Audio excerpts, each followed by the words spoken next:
Welcome friend, start ইংলিশে আপনাদের স্বাগত। আজকে আমরা নিয়ে এসেছি নেরেশন চেঞ্জ নিয়ে। নেরেশন চেঞ্জ আমরা কিভাবে করব তা জানবো। চলো আজকে আমরা শুরু করি নেরেশন চেঞ্জের ক্লাস। আজকে আমরা নেরেশন চেঞ্জের প্রথম ক্লাস করব। নেরেশন চেঞ্জ মানে হচ্ছে উক্তি পরিবর্তন। নেরেশন চেঞ্জ হচ্ছে দু প্রকার, একটা হচ্ছে ডাইরেক্ট নারেশন, একটা হচ্ছে ইনডাইরেক্ট নারেশন। ডাইরেক্ট নারেশন কি? যেটা বক্তা তার মনের ভাব সরাসরি প্রকাশ করবে, সেটা হচ্ছে ডাইরেক্ট নারেশন। আর যেটা প্রকাশ করতে পারে নাই, অন্য কারো সাহায্য নেই, সেটা হচ্ছে ইনডাইরেক্ট নারেশন।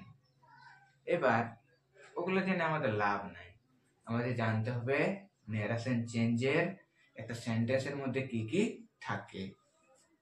আমাদেরকে একটি সেন্টেন্সে মানে যে সেন্টেন্সটি আমরা নারেশন চেঞ্জ করব, সেই সেন্টেন্সটিতে কি কি থাকে তা আমাদেরকে প্রথমে জানতে হবে।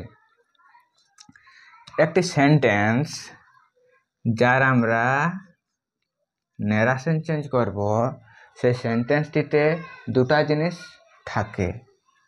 একটা হচ্ছে রিপোর্টিং ভার্ব। তাহলে রিপোর্টিং ভার্ব কোনটা? না, কমা ও কোটেশনের বাইরে যে অংশটা রয়েছে, কমা ও কোটেশনের বাইরে যে অংশটা রয়েছে তা হচ্ছে রিপোর্টিং ভার্ব। আর কমা ও কোটেশনের ভিতরে যা রয়েছে, কমা কোটেশনের ভিতরে যা রয়েছে তা হচ্ছে reported speech. Reported speech. Reporting verb অনুসারে আমরা রিপোর্টেড স্পিচের ভার্বের চেঞ্জ করি। তাহলে নারেশন চেঞ্জ করার আগে আমাদেরকে কতগুলো বেসিক নিয়ম জানতে হবে। বেসিক নিয়মগুলো কি কি? না, রিপোর্টিং ভার্বে যে টেন্স থাকে, রিপোর্টেড স্পিচেও সেই টেন্সের ভার্ব করতে হবে। রিপোর্টিং ভার্বে আমরা যে টেন্সের ব্যবহার করি, রিপোর্টেড স্পিচেও আমাদেরকে সেই টেন্সের ভার্ব ব্যবহার করতে হবে। দ্বিতীয় কি? না, রিপোর্টিং ভার্বের সাবজেক্ট বা অবজেক্ট অনুসারে, রিপোর্টিং ভার্বের সাবজেক্ট বা অবজেক্ট অনুসারে আমরা রিপোর্টেড স্পিচের প্রোনাউনের চেঞ্জ করব।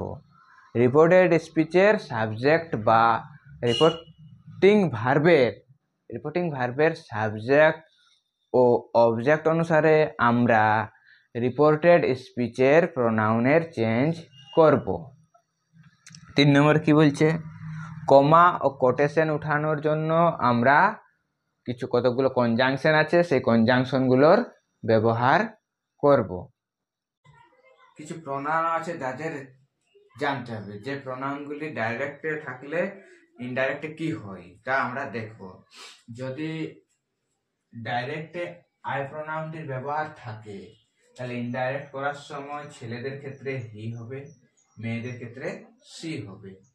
ঠিক তেমনি মাই প্রোনাউনটি যদি ডাইরেক্ট নারেশনে থাকে, তাকে যখন আমরা ইনডাইরেক্ট নারেশন করব, তখন ছেলেদের ক্ষেত্রে হিজ হবে, মেয়েদের ক্ষেত্রে হার হবে।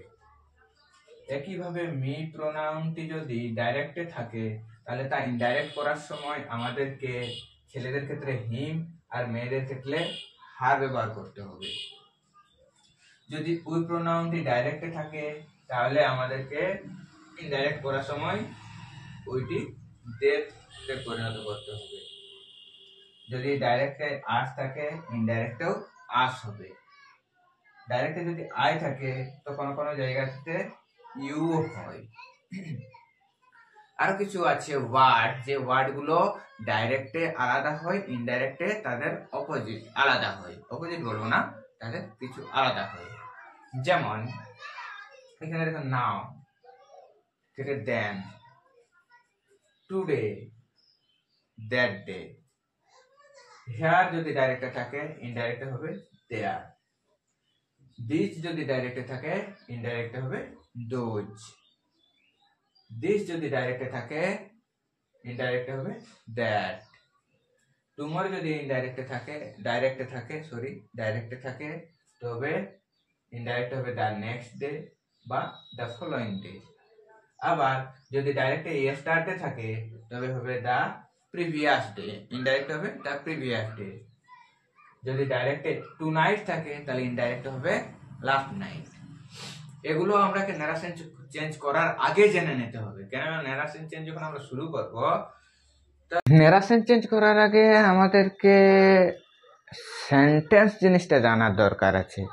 সেন্টেন্স যদি আমরা জানি তাহলে আমাদের ন্যারেশন চেঞ্জ করাটা খুবই সহজ হবে, কারণ ন্যারেশন চেঞ্জের রুলগুলো নির্ভর করছে সেন্টেন্সের ভাগগুলো অনুসারে। অ্যাসার্টিভ সেন্টেন্স অনুসারে কিছু রুল রয়েছে, ইন্টারোগেটিভ সেন্টেন্স হিসাবে কিছু রুল রয়েছে, ইম্পারেটিভ সেন্টেন্সের কিছু রুল রয়েছে, অপটেটিভ সেন্টেন্সের কিছু রুল রয়েছে, আর এক্সক্লামেটরি সেন্টেন্সের কিছু রুল রয়েছে। তার জন্য আমাদেরকে তো প্রথমে সেন্টেন্সগুলো চিনতে হবে। সেন্টেন্স না চিনতে পারলে তো আমরা আর ন্যারেশন চেঞ্জ করতে পারবো না। তাই আমাদেরকে সেন্টেন্সটা জানা জরুরি। এর আগে আমার সেন্টেন্সের ক্লাস ইউটিউবে দেওয়া আছে। যদি আপনাদের ন্যারেশন চেঞ্জ করতে কোনো অসুবিধে হয় তাহলে সেন্টেন্সের ক্লাসটি দেখে নিতে পারো, তারপরে ন্যারেশন চেঞ্জের ক্লাসটি দেখবে। তো ন্যারেশন চেঞ্জ আমরা চলো দেখি। Narration change in assertive sentence. Assertive সেন্টেন্সের ক্ষেত্রে আমরা ন্যারেশন চেঞ্জ কিভাবে করব।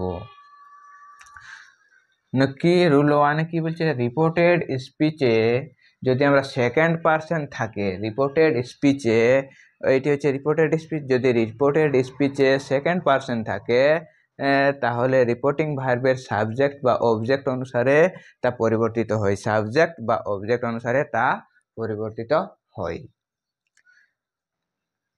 তাহলে আমাদেরকে চলো দেখি। রাম সেড টু, তাহলে সেড টুর পরিবর্তে কি হবে? আমরা এর আগে দেখতে হবে আমাদেরকে ডাইরেক্ট আর ইনডাইরেক্ট। ডাইরেক্টে যদি সেজ থাকে তাহলে ইনডাইরেক্ট হবে সেজ। ডাইরেক্টে যদি সে টু থাকে তাহলে ইনডাইরেক্ট হবে টেল। আর এই দুটো আছে কি, এই দুটো পড়ে প্রেজেন্ট টেন্সের ক্ষেত্রে পড়ে, এই দুটা প্রেজেন্ট টেন্সে পড়ে। সেজ থাকলে সেজ বসবে, আর সে টু থাকলে টেল বসবে। এইবার আমরা যদি রিপোর্টিং ভার্বটি যদি আমাদের প্রেজেন্টে থাকে তাহলে আমরা is, am, are, has, have এই ভার্বগুলো ব্যবহার করতে পারি।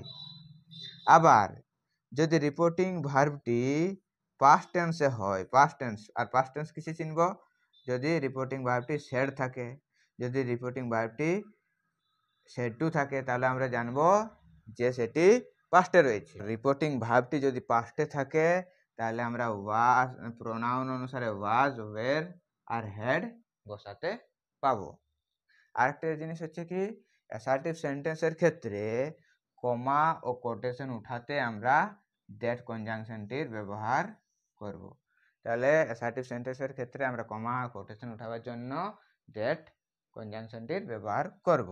তাহলে রাম সেড টু শাম, রাম শামকে বলেছে, তাহলে রামা সেড টু থাকলে কি বসবো? আমরা টোল বসাবো। তাহলে রামা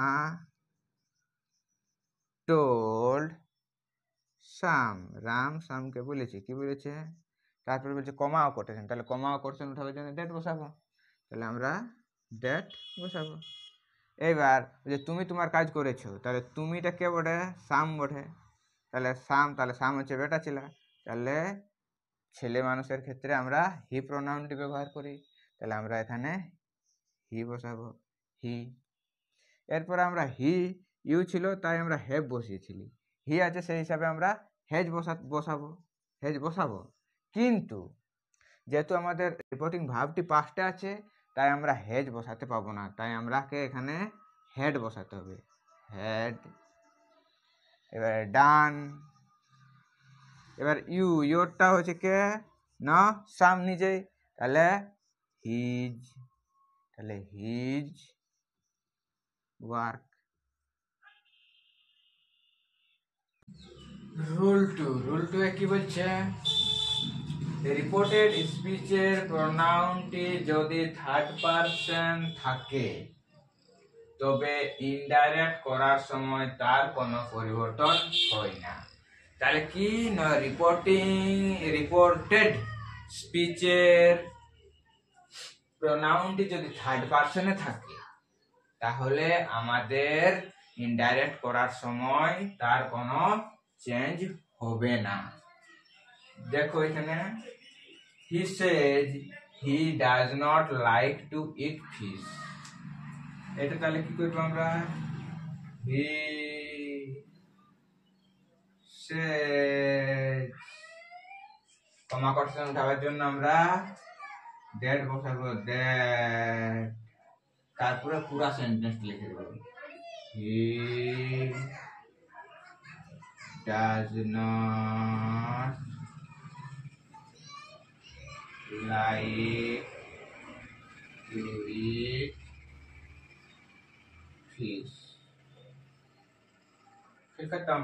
এখানে আমরা প্রোনাউনের কোনো চেঞ্জ করব না। এখানে কি প্রোনাউনটি আছে রিপোর্টেড স্পিচের, এর কোনো চেঞ্জ হবে না। তাহলে রিপোর্টেড স্পিচে যদি থার্ড পারসন এর কোনো প্রোনাউন ব্যবহার হয় তবে তা আমরা নারেশন চেঞ্জ করার সময় ডাইরেক্ট স্পিচে তার কোনো চেঞ্জ করব না, যেমন থাকবে ঠিক তেমনই আমরা রেখে দিব।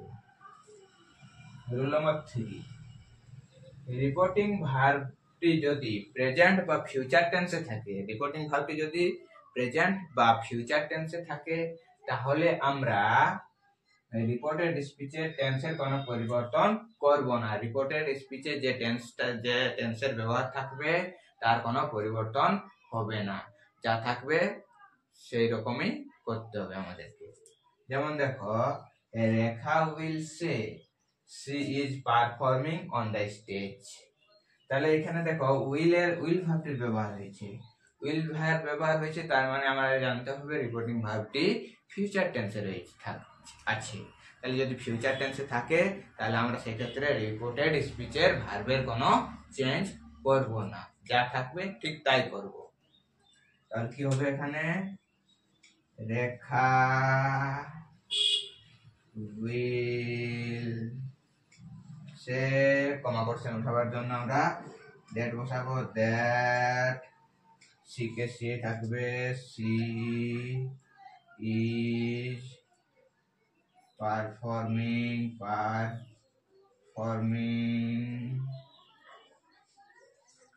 on the stage, তাহলে কি বলছে, ফিউচার টেন্সে যদি রিপোর্টিং